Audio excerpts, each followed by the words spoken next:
ഞാൻ അങ്ങയെ വിളിച്ചപേക്ഷിക്കുന്നു. ഞാൻ അങ്ങയോട് പ്രാർത്ഥിക്കുകയാണ്. എന്താണ് എൻ്റെ പ്രാർത്ഥനയുടെ കുറേ പ്രാർത്ഥനാ വിഷയങ്ങളാണ് നമ്മൾ ഈ ഭാഗത്ത് ഈ സങ്കീർത്തനത്തിൽ ചിന്തിക്കുന്നത്. ഒന്നാമത്തെ പ്രാർത്ഥനാ വിഷയം, അങ്ങ് എൻ്റെ അടുക്കലേക്ക് വരണം. സ്തോത്രത്തിൽ പേർക്ക് അത് പ്രാർത്ഥിക്കാൻ കഴിയും. Praise the Lord. അങ്ങ് എന്തെങ്കിലും എനിക്ക് തരണമെന്നല്ല, അങ്ങ് എൻ്റെ അടുക്കലേക്ക് വരണം. Praise the Lord. അഡ്മിഷൻ കിട്ടണം, ജോലി കിട്ടണം, കാര്യങ്ങളൊക്കെ നടക്കണം, അത് രണ്ടാമത്തെ വിഷയമാണ്. എന്നാൽ ഒന്നാമത് എനിക്ക് പറയാനുള്ളത്, ആരാണോ എൻ്റെ പ്രാർത്ഥന കേൾക്കുന്ന ദൈവം, ആ ദൈവം എൻ്റെ അടുക്കലേക്ക് വേഗം വരേണമേ. ഹല്ലേലൂയ. ഇന്ന് പകലിലും ഇവിടെ ഇരിക്കുന്ന ദൈവമക്കളോട് പരിശുദ്ധാത്മാവ് പറയുന്നു, ആ തികഞ്ഞ ദൈവ സാന്നിധ്യം നമ്മുടെ മേലും വിടുതലാകുക, ആ തികഞ്ഞ ദൈവ സാന്നിധ്യം നമ്മിലും ചലനാത്മകമായി മാറുക. നമുക്കും പ്രാർത്ഥിക്കാൻ പറ്റണം, ദൈവമേ അങ്ങ് എൻ്റെയും അടുക്കലേക്ക് വരണം. ആലയത്തിലിരിക്കുമ്പോൾ മാത്രമല്ല, നമ്മുടെ ദൈനംദിന ജീവിതത്തിലുടനീളം ആ ദൈവ സാന്നിധ്യം എത്രത്തോളം നമുക്ക് അനുഭവിക്കാൻ കഴിയുന്നോ അത് നമ്മുടെ വിജയമാണ്. ആലയത്തിലിരിക്കുമ്പോൾ പോലും നമുക്കതിന് കഴിഞ്ഞില്ലെങ്കിൽ പിന്നെ എവിടെയാണ് നമുക്ക് ഈ ദൈവ സാന്നിധ്യം അനുഭവിക്കാൻ പറ്റുന്നത്? ആലയത്തിലിരിക്കുമ്പോഴും അന്യചിന്തകളാണെങ്കിൽ മറ്റെവിടെ ഇരിക്കുമ്പോഴാണ് നമുക്ക് ഏകാഗ്രതയോടെ ദൈവത്തെ മഹത്വപ്പെടുത്താൻ കഴിയുന്നത്? നമ്മള് ഇതിനു മുമ്പ് കുറെ ആഴ്ചകൾ കേട്ട ഒരു പ്രസംഗമാണ്. ഹാനോക്ക് ദൈവത്തോട് കൂടെ നടന്നു. വഴിപാടർപ്പിക്കാൻ വരുമ്പോൾ മാത്രമല്ല, തൻ്റെ ജീവിതത്തിലുടനീളം ദൈവം എവിടെ ഉണ്ടോ ആ വഴിയിലൂടെ ഇങ്ങനെ നടക്കുക. ഹാനോക്കെപ്പം നോക്കിയാലും ദൈവം കൂടെ ഉണ്ട്. എത്ര അനുഗ്രഹിക്കപ്പെട്ടൊരു കാര്യമാണ്. നമ്മളെപ്പോഴും നോക്കിയാലും ദൈവം അടുത്തുണ്ടോ? സ്തോത്രം. ഒന്നാമത്തെ പ്രാർത്ഥന, ദൈവമേ അങ്ങ് എൻ്റെ അടുക്കലേക്ക് വരണം. അങ്ങില്ലാതെ എനിക്ക് പോകാനൊക്കത്തില്ല. ഇത് തന്നെയാണ് പുതിയ നിയമത്തിൽ കർത്താവും പറഞ്ഞത്, ഞാൻ സാക്ഷാൽ മുന്തിരിവള്ളിയും നിങ്ങൾ കൊമ്പുകളുമാണ്. കൊമ്പിന് മുന്തിരിവള്ളിയിൽ വസിക്കണം, എങ്കിലേ ഫലം കായ്ക്കാനൊക്കെ കൂടെ വേണം. സ്തോത്രം. നമുക്കൊരു പക്ഷേ കഴിവുകൾ കാണാം, നമുക്കൊരു പക്ഷേ സ്വന്തമായി ദൈവം പലതും തന്നിട്ടുണ്ടായിരിക്കും. ഇതൊക്കെ ദൈവം തന്നതാണ്. അത് വച്ച് ഫലം കായ്ക്കാൻ ഒക്കത്തില്ല. അത് ഉപയോഗിച്ച് ഫലം കായ്ക്കണമെങ്കിൽ ഈ മുന്തിരിവള്ളിയുമായി ബന്ധം വേണം. അതുകൊണ്ട് നമുക്കും പ്രാർത്ഥിക്കാം, ദൈവമേ അങ്ങയുടെ സാന്നിധ്യം ഇല്ലാത്തടത്തൊന്നും എന്നെ അയക്കരുത്, പോകാൻ എന്നെ അനുവദിക്കരുത്. സ്തോത്രം. ഞാൻ ഇതിനു മുമ്പ് ഒരിക്കൽ പറഞ്ഞതാണ്, മോശയ്ക്ക് കുറച്ച് ട്രിക്കുകൾ ഒക്കെ തമ്പുരാൻ പറഞ്ഞു കൊടുത്തു. നീ അവിടെ ചെന്ന് നിന്റെ ദൈവം ആരാണെന്ന് ചോദിച്ചാൽ ഇതൊക്കെ ഒന്ന് കാണിച്ചു കൊടുക്കാൻ പറഞ്ഞു. വടിയങ്ങിട്, അത് പാമ്പാകുന്നു, എൻ്റെ വാലി പിടിച്ചെടുത്താൽ ശരിയാവും എന്നൊക്കെ പറഞ്ഞു വിട്ടു. എന്നിട്ട് മോശയ്ക്കൊരു തൃപ്തിയില്ല, ഇതൊന്നും പോരാ. എന്നിട്ട് മോശ പറയുന്നു, അങ്ങ് എന്നോടുകൂടെ വന്നില്ലെങ്കിൽ ഇതൊക്കെ ഇരിക്കുന്നോട്ടെ, പക്ഷെ കാര്യമെങ്കിൽ ഇതൊക്കെ ഫലപ്രദമായി അവിടെ ഉപയോഗിക്കണമെങ്കിൽ അങ്ങും കൂടെ വേണം. എത്ര പേർക്ക് സ്തോത്രം പറയാ? അങ്ങനെ ദൈവത്തെയും കൂടെ വിളിച്ചുകൊണ്ട് പോയത് കൊണ്ട് സ്തോത്രം, അവിടെ ചെന്ന് വടിയിട്ടു പാമ്പായി, മന്ത്രവാദികളും വടിയിട്ടു, നമ്മളാണെങ്കിൽ വാത് പിടിച്ച് തിന്നേനെ. ചേടാ, ഇതൊന്തൊന്നു പരിപാടി.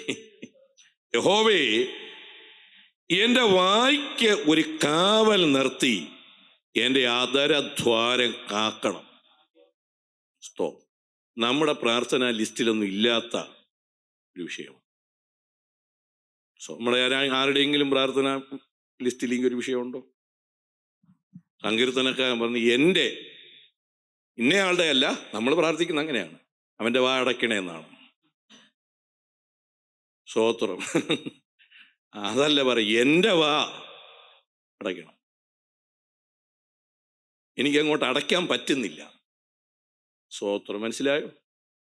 തുറന്നു വരികയാണ്. ഭക്ഷണം കഴിക്കുമ്പം തുറക്കുന്നതിന് കുഴപ്പമില്ല. സ്തോത്രം. ആവശ്യമില്ലാത്തത് പറയാതെ ഒരു കാവൽ ഇതിനെന്ത് ചെയ്യണം? നടത്തണം. ഞാൻ പറയുന്നത് പോലെ ഈ സാധനം എന്ത് ചെയ്യുന്നില്ല, അനുസരിക്കുന്നില്ല, പലപ്പോഴും അങ്ങ് വിട്ടുപോവുകയാണ്. അതുകൊണ്ട് വായ്ക്കൊരു കാവൽ നിർത്തി ഈ അധരദ്വാരം എന്ത് ചെയ്യണം, കാക്കണം.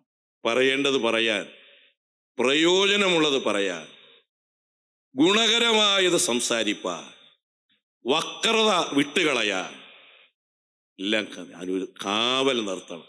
അങ്ങ് കാത്താൽ, അങ്ങ് അനുവദിക്കുന്നത് മാത്രം പുറത്തു വന്നാൽ അത് അനുഗ്രഹമായിരിക്കും. നമുക്ക് നമ്മുടെ വാക്കുകളൊന്ന് പ്രയോജനമുള്ളതാണോ? നമുക്ക്, നമ്മുടെ കുടുംബത്തിന്, മറ്റുള്ള കുടുംബങ്ങൾക്ക്, മറ്റുള്ള വ്യക്തികൾക്ക്, ദൈവസഭയ്ക്ക്, ദൈവനാമത്തിന് ഒക്കെ ഗുണകരമായാണോ എൻ്റെ വാക്കുകൾ തീരുന്നത്? ഒരു കാവൽ നിർത്തി എൻ്റെ അധരദ്വാരം എന്ത് ചെയ്യണം, കാക്കണം. ഇനി 4-ാമത്തെ വാക്യത്തിൽ അടുത്ത പ്രാർത്ഥനാ വിഷയം, ദുഷ്പ്രവർത്തിക്കാരോട് കൂടെ ദുഷ്പ്രവർത്തികളിൽ ഇടപെടുവാൻ എൻ്റെ ഹൃദയത്തെ ദുഷ്കാര്യത്തിന് ചായ്ക്കരുതേ. പ്രൈസലോ. ഈ ദുഷ്പ്രവർത്തികൾ ചെയ്യുന്നവരുടെ ആ ദുഷ്പ്രവർത്തികൾ കാണുമ്പോൾ അത് ചെയ്യാൻ, അല്ലെങ്കിൽ അതിനെ അനുകരിക്കാനായിട്ട് എൻ്റെ ഹൃദയത്തിൽ ഒരു വല്ലാത്ത ചായ്വ് അതിനോട് വരുന്നു. അവരിത് ചെയ്യുന്നു, അതിനോട് ഒരു അനുകൂല മനോഭാവം എൻ്റെ ഹൃദയത്തിനകത്ത്. ഞാൻ ചെയ്തില്ല, പറയുന്നത് ശ്രദ്ധിക്കണം, ഞാൻ ദുഷ്പ്രവർത്തിയൊന്നും എന്ത് ചെയ്തില്ല. പക്ഷെ ഈ ദുഷ്പ്രവർത്തികൾ കാണുമ്പോൾ എൻ്റെ ഹൃദയത്തിന്, ആദ്യം വായിക്കായിരുന്നു കുഴപ്പം, ഇപ്പൊ ഹൃദയത്തിന് അതിനോടൊരു ചെറിയ ചായ്വ്. പാട്ടുപാടാ ഇറങ്ങിയതുകൊണ്ട് ഇപ്പൊ അത് പറ്റുന്നുമില്ല. ഒരു ചെറിയ ചായ്വ് അതിനോട്. അപ്പോ പറയുന്നു, അങ്ങനെ എൻ്റെ ഹൃദയം അങ്ങോട്ട് ചായാൻ എൻ്റെ ദൈവമേ അങ്ങ്. ഇത്രവർക്ക് പ്രാർത്ഥിക്കണം. അത് കാണുമ്പോൾ ഒരു വെറുപ്പുണ്ടാകാൻ, മനസ്സിലാകുന്നുണ്ടോ? അത് കാണുമ്പോൾ അരുതാത്തത് എന്നുള്ള ഒരു മനോഭാവം എൻ്റെ അകത്തുണ്ടാകാൻ എൻ്റെ ദൈവമേ എനിക്ക് കൃപ തരണമേ. ചിലർക്ക് ഓരോ ഭക്ഷണങ്ങളോട് താല്പര്യമാണ്. മധുരത്തോട് താല്പര്യമുള്ളവരുണ്ട്, മധുരത്തോട് താല്പര്യം. ചിലർക്ക് കേക്ക്, ചോക്ലേറ്റ് ഇതൊക്കെയാണ് ഇഷ്ടം. ചിലർക്ക് മുറുക്ക്, പക്കാവട ഇങ്ങനെയുള്ള സാധനങ്ങളാണ് ഇഷ്ടം. ചിലർക്ക് എരിവുള്ള സാധനങ്ങളാണ് ഇഷ്ടം. എരിവിഷ്ടമുള്ളവനോട് മധുരം കൊണ്ട് കൊടുത്താൽ അവൻ എന്ത് ചെയ്യത്തില്ല, താല്പര്യമില്ല. സ്തോത്രം. ഇതുപോലെ ദുഷ്പ്രവർത്തികൾ കാണുമ്പോൾ അതിനോട് താല്പര്യമില്ലാത്ത ഒരു ഹൃദയം എനിക്കുണ്ടാകാൻ എന്നോട് കരുണ തോന്നണമേ. ഇനി അവരുടെ സ്വാദ് ഭോജനം ഞാൻ കഴിക്കുകയും അരുതേ. എനിക്കിഷ്ടപ്പെടാൻ അവരുടെ ഇടയിൽ കുറച്ച് സ്വാദ് ഭോജനം എന്ന് പറയുന്നത് ഭക്ഷണം മാത്രമല്ല, എന്ത് കാര്യം അവരിൽ സ്വാദായി നമുക്ക് കാണുന്ന അവരുടെ വേഷമാണോ, അവരുടെ വാക്കാണോ, അവരുടെ സ്റ്റൈലാണോ, അല്ലെങ്കിൽ അവരുടേതായ കുറെ ഹീറോയിസമാണോ, എന്തായിക്കോട്ടെ, ആ സ്വാദ് ഭോജനം എനിക്ക് കഴിക്കാൻ അങ്ങ് അനുവദിക്കരുത്. 5-ാമത്തെ വാക്യത്തിൽ പറയുന്നു, നീതിമാൻ എന്നെ അടിക്കുന്നത് ദയ, നീതിമാൻ എന്നെ ശാസിക്കുന്നത് തലയ്ക്ക് എണ്ണ, എൻ്റെ തല അതിനെ വിലക്കാതിരിക്കട്ടെ. അടുത്ത പ്രാർത്ഥന ആണ് ഞാൻ പറഞ്ഞത്. നമ്മുടെ പ്രാർത്ഥനാ ലിസ്റ്റിലൊന്നും ഇല്ലാത്ത വിഷയങ്ങളാണ്. നമുക്ക് ഒട്ടും ഇഷ്ടമില്ലാത്ത കാര്യമാണ്. ഉപദേശം കേട്ട് നമ്മൾ മടുത്ത് ഒരു 2 കുട്ട വിൽക്കാനായിട്ടിരിക്കുകയാണ്. ആർക്കെങ്കിലും വേണമെങ്കിൽ ഞാൻ എന്ത് ചെയ്യാം. സ്വോത്രം.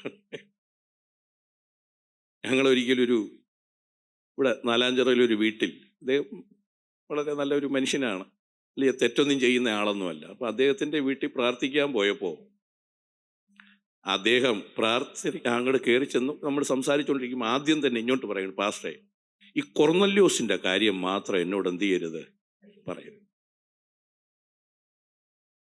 കാരണം ഈ കൊർന്നല്യോസിനെ വരുന്നവരെല്ലാം കൊർന്നല്യോസിനെ കുറിച്ച് പറഞ്ഞ് ഞാൻ എങ്ങനെ മടുത്തിരിക്കുകയാണ്. അതുകൊണ്ട് വേറെ എന്തെങ്കിലും കാരണം അദ്ദേഹം നല്ലൊരു ഭക്തനാണ്, വേറെ കുഴപ്പമൊന്നുമില്ല.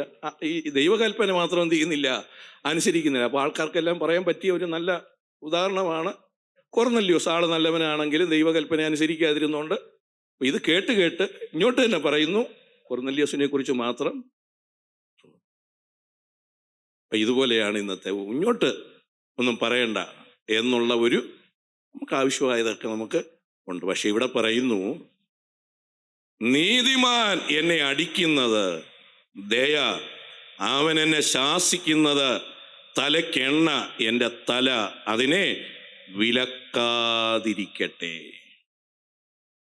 ഇനി അവർ ചെയ്യുന്ന ദോഷങ്ങൾക്കെതിരെ എനിക്ക് പ്രാർത്ഥനയാണ്. അത് മറ്റേ ദുഷ്പ്രവർത്തിക്കാരെ ചൂണ്ടിപ്പറയുന്നതാണ്. അവർ ചെയ്യുന്ന ദോഷങ്ങൾക്കെതിരെ എനിക്ക് പ്രാർത്ഥനയേയുള്ളൂ. അവരുടെ ന്യായാധിപന്മാരെ പാറയിൽ നിന്ന് തള്ളിയിടും എന്ന് പറഞ്ഞാൽ അവരുടെ കൂട്ടത്തിൽ ഈ ദുഷ്പ്രവർത്തിക്കാരനെ ന്യായീകരിച്ച് അതാണ് ശരിയെന്നൊക്കെ ഇന്ന് വളരെ വിദഗ്ധമായി നല്ല വാക്കുകൾ കൊണ്ടും മറ്റുമൊക്കെ തെളിയിക്കുന്ന ആ ന്യായാധിപന്മാരുടെ വാക്കുകൾ അത് തെറ്റായി മാറും. സ്തോത്രം. എന്നിട്ട് അടുത്ത ഭാഗം പറയുന്നു, എൻ്റെ വാക്കുകൾ ഇമ്പമുള്ളവയാകയാൽ അവർ അവയെ കേൾക്കും. അതൊരു സമയമുണ്ട്.